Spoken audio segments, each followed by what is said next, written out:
Aethiawi awoke at first light, face puffy from sleeping face down. She was in the bed she'd found while searching the Starhopper for some way to get the ship running again, for some way to call home. The bed ended up being something of a comfort when she couldn't get the ship started, and she cried with fresh despair when she got under the covers. She cried until she was exhausted, until she slept. Sadly, when she awoke, she found that a full night's rest offered no immediate solutions to her predicament. She was still stuck on the powered-down ship, but now she was too drained to cry about it, which was just as well.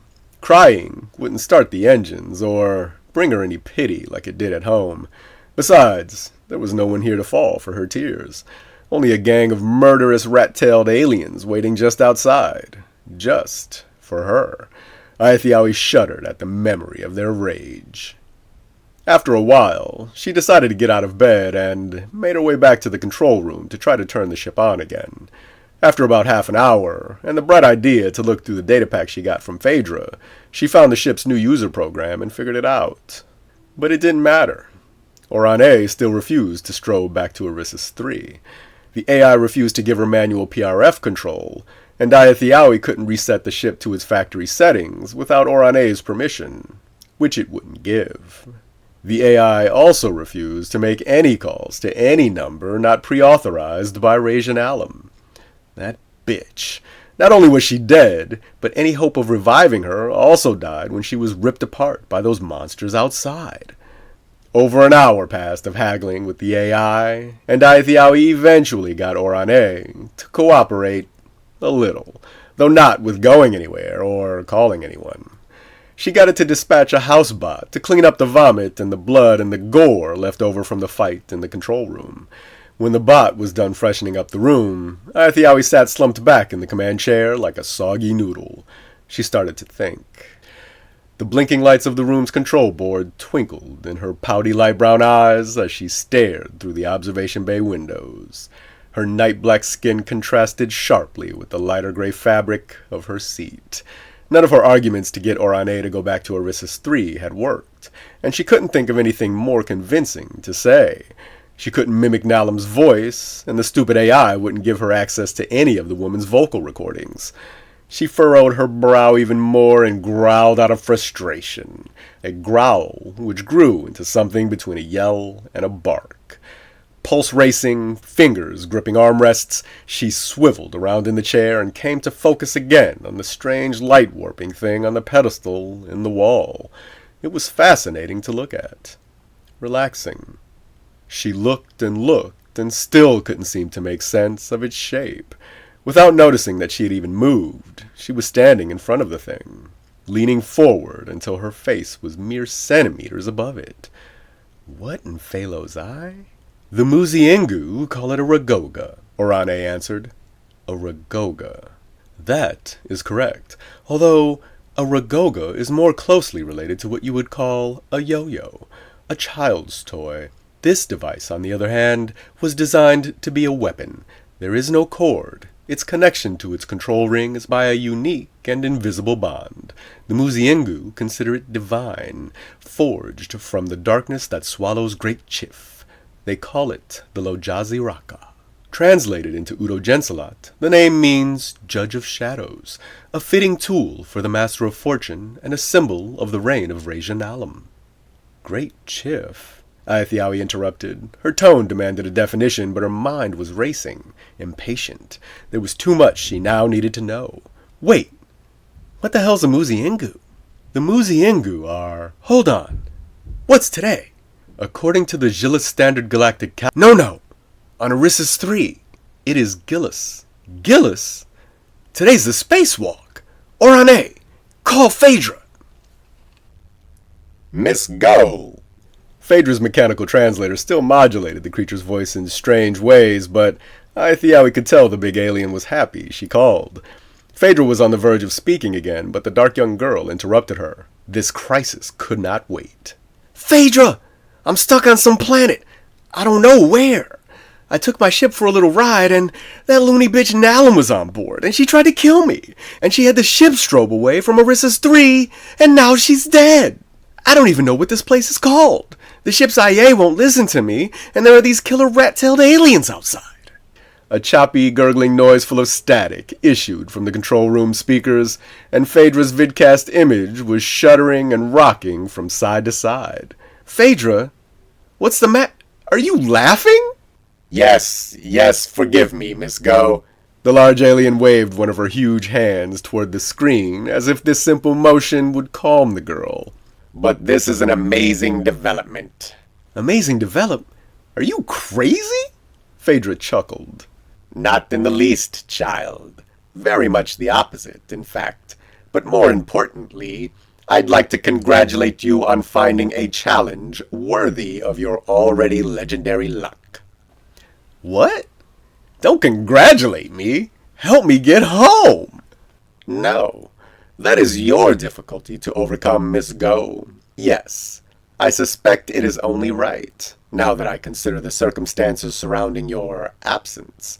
The spacewalk would probably have been too easy for you, and I will be happy to have a better chance in the race against others with a lesser gift than your own. Phaedra, you gotta help me. Aethiawi could feel her composure crumbling. Call my parents! Her panic and desperation rising. Call somebody! Phaedra, for her part, stopped laughing and began doing her best to comfort the young girl. You have to listen, Miss Go. This is an incredible opportunity. Of course, I will inform the others of us. This could be one of the greatest runs that anyone has ever faced. The alien was becoming excited, her movements becoming large. You think this is a game? All of life is a game, Miss Go. Aethiawi glared at the huge creature's image in complete disbelief. But you are right, Phaedra continued.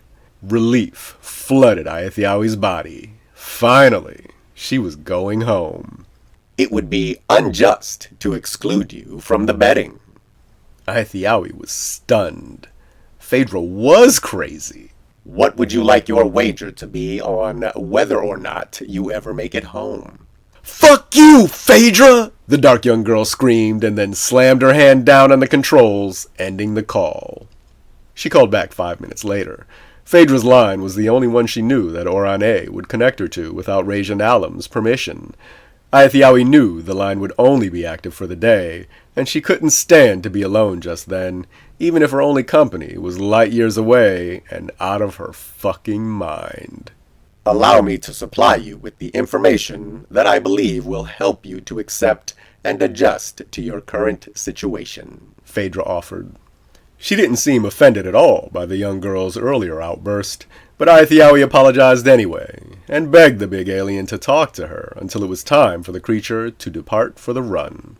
Phaedra sympathetically agreed to keep Aethiawi company, and Aethiawi watched Phaedra's projection with an unwavering gaze, focusing her full attention on the alien's every word, her every move. It was as if the dark young girl needed to burn the memory of Phaedra in her brain, so she could be sure to have someone familiar with her in the future, a future she could only imagine as being filled with horror and loneliness. Phaedra was in the midst of explaining. Then, back in Belendu, we analyzed your clothing and your body chemistry with the scans that we took of you while you were in our curio shop. The huge creature paused for a breath and continued.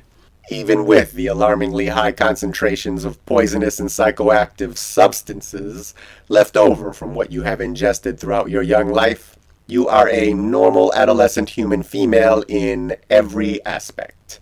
You have no bionics, no cybernetics, no miscellaneous implants, and your body bears no evidence of cellular genetic manipulation from either before or after your birth.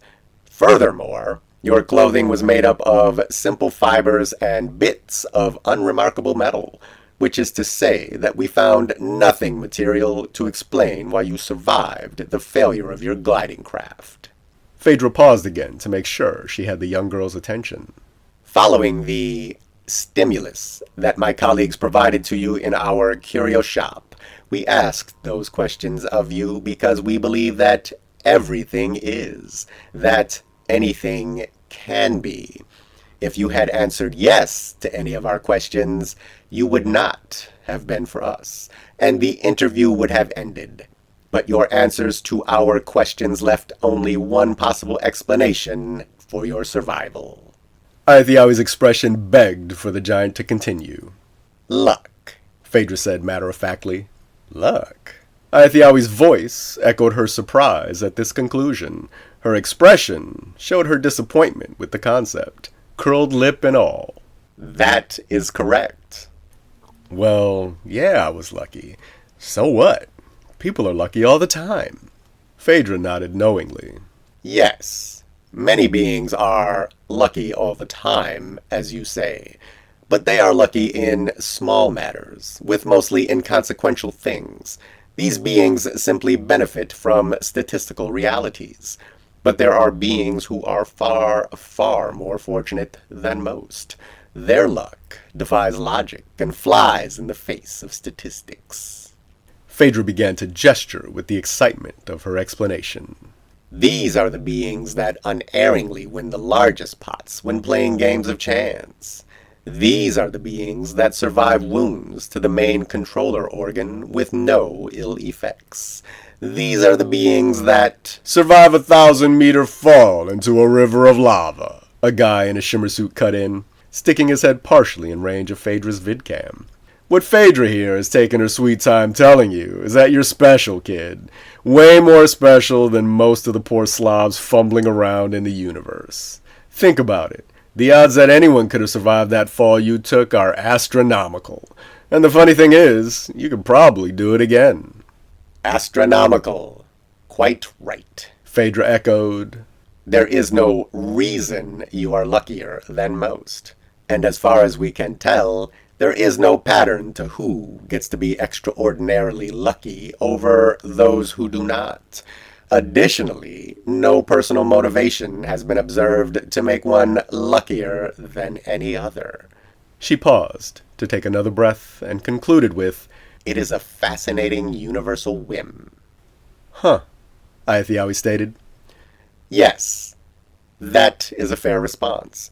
I am sure that even now you are thinking back over the events that stand out in your life. Phaedra looked down and began to tap a stylus on the face of a notepad. It is very likely that you will remember a great number of successes and victories. I am certain that many of them seemed improbable before they were won. And more likely than not, even your failures were somehow turned in your favor. Aethiawi stared at nothing for a while, lost in her past. When she finally looked up, Phaedra was getting into an EVA suit while humming an alien tune. The guy in the shimmer suit was already prepared for the spacewalk and was standing near an airlock door in the back of the room. Phaedra? The huge creature was in the midst of securing the fit of the EVA suit around her waist. Yes, Miss Go? She asked distractedly. My friends call me Safine, she said. Seph, for short. Like the wind. Phaedra paused and looked at the girl's vidcast image. A smile had shaped the huge alien's features above the translator mask. That is a very nice name. Hey, Phaedra. Yes, Safine? She had turned back to the fitting of her spacesuit, with the smile still in her eyes. Who are you guys? We are Yun Chi. Yun Chi? That is correct. Huh. Aethiawi took a second to think. Yun Chi. So that means I'm a really lucky girl, she stated more than asked. Also correct. Phaedra glanced over while securing the suit over her giant torso and saw a growing understanding on the girl's face, a growing acceptance. A passion flushed her cheeks. Her fear was on the wane. For the thrill, my dear Safine, Phaedra said, answering a question that was sure to be asked. That is what we live for. Why we do what it is we do.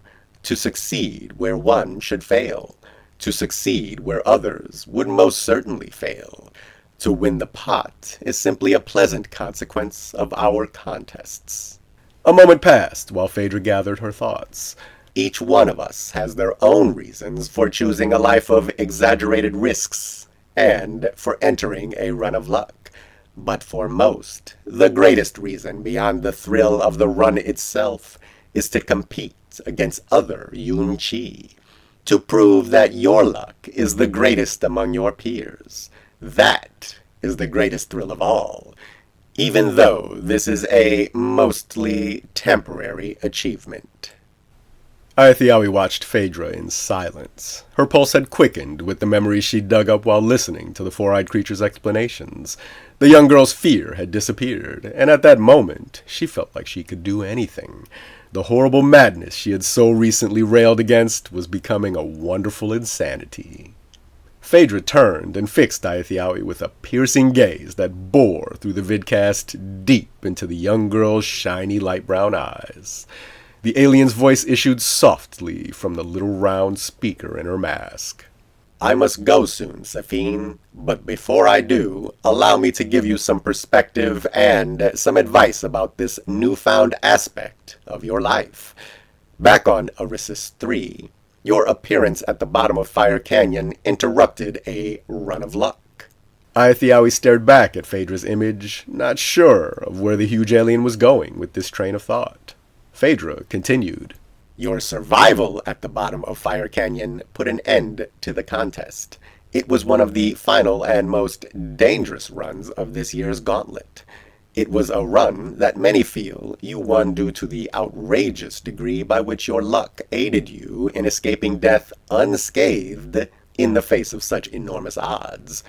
This opinion is only strengthened by the fact that you were equipped with less than half of the protective equipment donned by the other 8 Yun-Chi who entered the run. A rush of adrenaline shot through Aethiawi's veins at the memory. Alongside her fight with Rajan Alum, falling to the bottom of Fire Canyon was one of the craziest things she had ever experienced. Her skin goosed up as Phaedra went on. You did not enter the run officially, however, and you did not place a wager into the pot on whether or not you would win the run. You were awarded your winnings despite these technicalities, and this Gauntlet's Chronicle of Fortunes will record you as the victor of this run, the 17th round for the season, won by an incredible chance.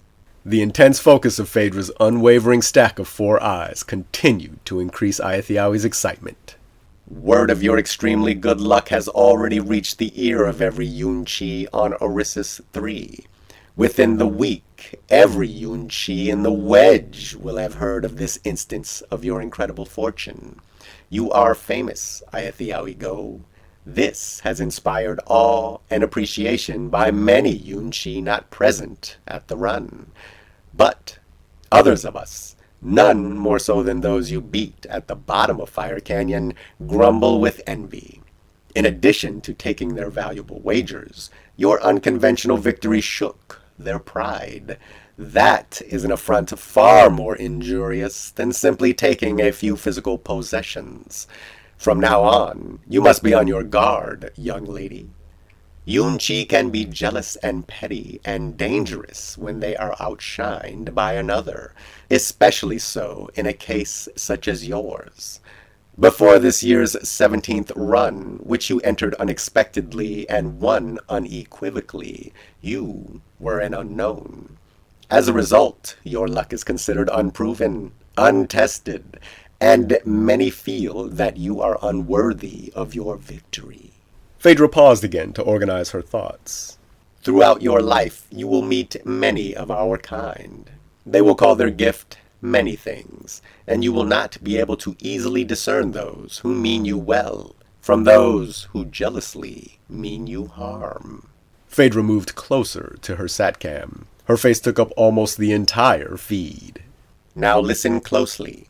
This part is important. There are rules that govern the use of your gift. Laws by which we all have to play. There may be much that we have yet to understand about our luck, but for now, take heed of these 2 things. Do not let any Yun-Chi touch you for too long, and give no one any part of your body, disposable or not. A Yun-Chi can steal your luck at any time through either one of these means. Noting the tension she saw creeping back into Aethiawi's face, Phaedra quickly followed up. As a Yun-Chi, there is always a need for caution, Seth. But there is no need for fear.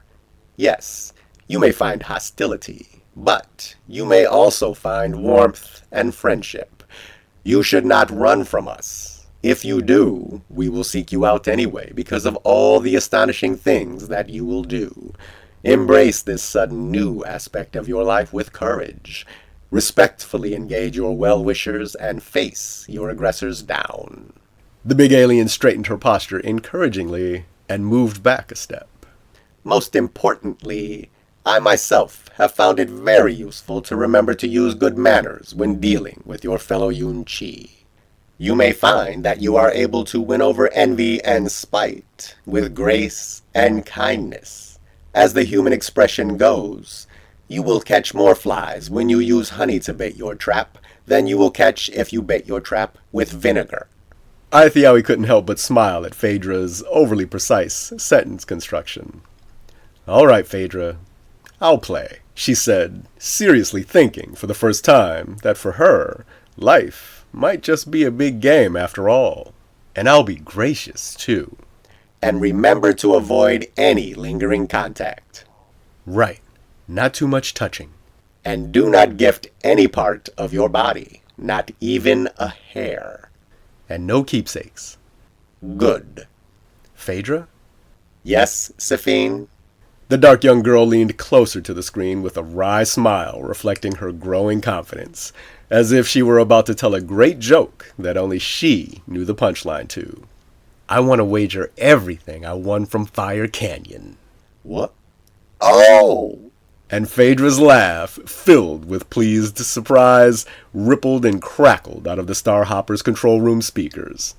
This is excellent, she managed to sputter at the end of her last chuckle. What is the time frame for your return? Give me a year.